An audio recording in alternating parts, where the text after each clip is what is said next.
आपके lower body का fat कम नहीं हो रहा है, आपके हिप्स, बट्स एंड थाइज का साइज कम नहीं हो रहा है कि एक्चुअल में लोअर बॉडी कम ना होने का क्या रीजन है और आपने आपके लोअर बॉडी को कम करने के लिए क्या करना चाहिए। पेट की चर्बी की तरह ही आपने लोअर बॉडी फैट को भी सीरियसली लेना चाहिए। आप 3 चीजों को फॉलो कीजिए। उन 3 चीजों में पहला है आपके पर्सनल केयर को लेकर, यानी कॉस्मेटिक के बारे में। आपके हिप्स और थाइज की चर्बी कम होकर और इससे जो आपके थाइज के आगे का हिस्सा होता है उसके मसल्स बनने में मदद मिलती है। आपकी लोअर बॉडी का मोटापा जरूर कम होगा।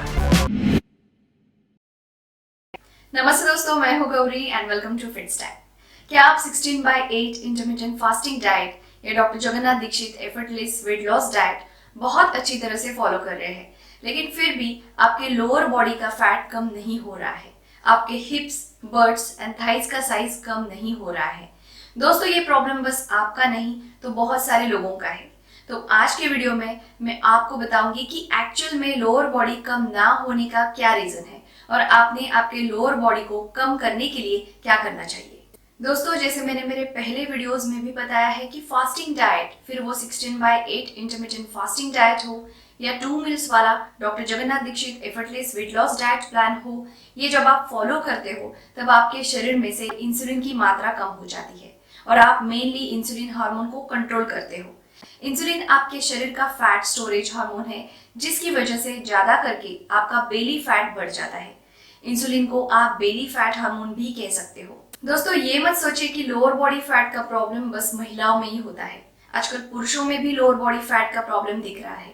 दोस्तों, जैसे इंसुलिन हार्मोन को बेली फैट हार्मोन कहते हैं, वैसे ही आपके शरीर में ऐसा एक हार्मोन होता है जिसके वजह से आपके लोअर बॉडी में ज्यादा फैट जमा होता है। आपको अगर आपके हिप्स, बट्स और थाइस को कम करना है तो उस हार्मोन को कंट्रोल करना होगा और उस हार्मोन का नाम है एस्ट्रोजन हार्मोन।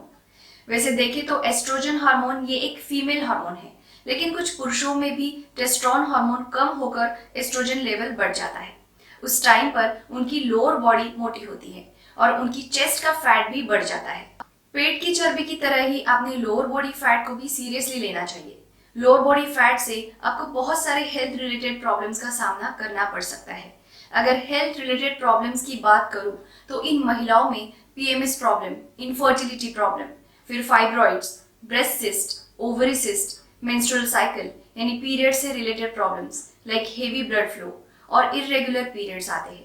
इसके बाद इन महिलाओं को varicose veins, leg pain, leg swelling और स्वोलन एंकल के इश्यूज भी हो सकते हैं। इवन 50 की उम्र के बाद मेनोपॉज के बाद उनकी ओवरीज भी काम करनी बंद कर सकती है। इवन ब्रेस्ट कैंसर की बीमारी भी हो सकती है। दोस्तों, एस्ट्रोजन हार्मोन कम करने के लिए आप 3 चीजों को फॉलो कीजिए। उन 3 चीजों में पहला है आपके पर्सनल केयर को लेकर, यानी कॉस्मेटिक के बारे में। दूसरा है डाइट रिलेटेड और तीसरा है एक्सरसाइज रिलेटेड। सबसे पहले देखते हैं आपके पर्सनल केयर आइटम्स को लेकर, यानी कॉस्मेटिक रिलेटेड। दोस्तों, बहुत सारे सौंदर्य प्रसाधन यानी कॉस्मेटिक्स में स्टेरॉइडल और नॉन स्टेरॉइडल एस्ट्रोजन होता है। वो फिर आपके शैम्पू हो या फेस क्रीम्स हो। आपके कॉस्मेटिक्स से मिलने वाले एस्ट्रोजन आपके बॉडी के एस्ट्रोजन से मिलकर ना केवल आपके लोअर बॉडी को बढ़ाते हैं, तो आपको ब्रेस्ट कैंसर होने का खतरा भी बढ़ाते हैं। कॉस्मेटिक में मौजूद एस्ट्रोजन को एनवायरमेंटल एस्ट्रोजन कहते हैं और ये आपके कॉस्मेटिक इंग्रेडिएंट्स लिस्ट में पैराबेन्स, यूवी स्क्रीन और प्लेसेंटल एक्सट्रैक्ट के नाम से मेंशन किया होता है। एनवायरमेंटल एस्ट्रोजन को अवॉइड करने के लिए आपको बस कॉस्मेटिक लेते वक्त उसके ऊपर के इंग्रेडिएंट्स लिस्ट को पढ़ना है। ट्राई कीजिए जिसमें अभी मैंने बताए हुए इंग्रेडिएंट्स नहीं है वही खरीदें। अगर सभी ब्रांड्स में एस्ट्रोजन शामिल हो और आपके पास दूसरा कोई चॉइस ना हो तो जिसमें कम मात्रा में है वही प्रोडक्ट्स खरीदें। शरीर से एस्ट्रोजन हार्मोन को कम करने का दूसरा उपाय है आपका proper diet and weight loss.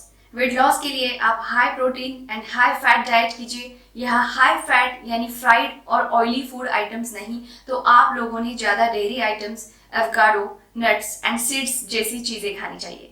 और सबसे इम्पोर्टेंट बात, आप लोगों ने क्रूसीफेरस वेजिटेबल्स को हमेशा प्रायोरिटी देनी चाहिए।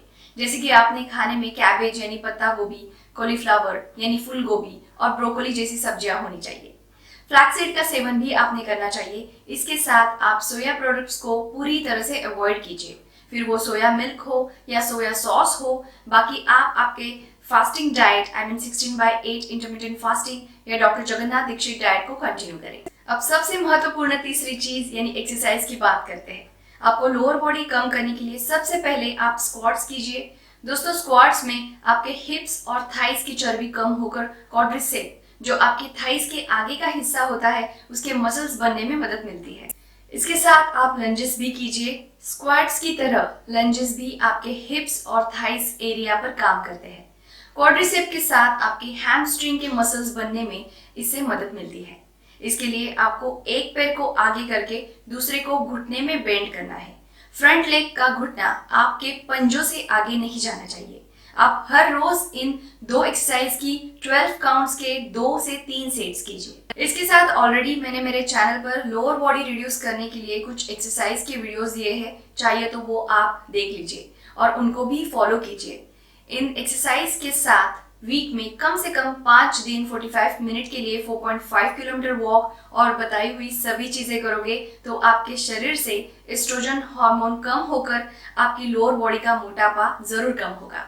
और अगर आपको ये वीडियो अच्छा लगा हो तो वीडियो को लाइक करें, दोस्तों से शेयर करें। अगर आप मेरे चैनल पर नए हो तो चैनल को सब्सक्राइब जरूर करें।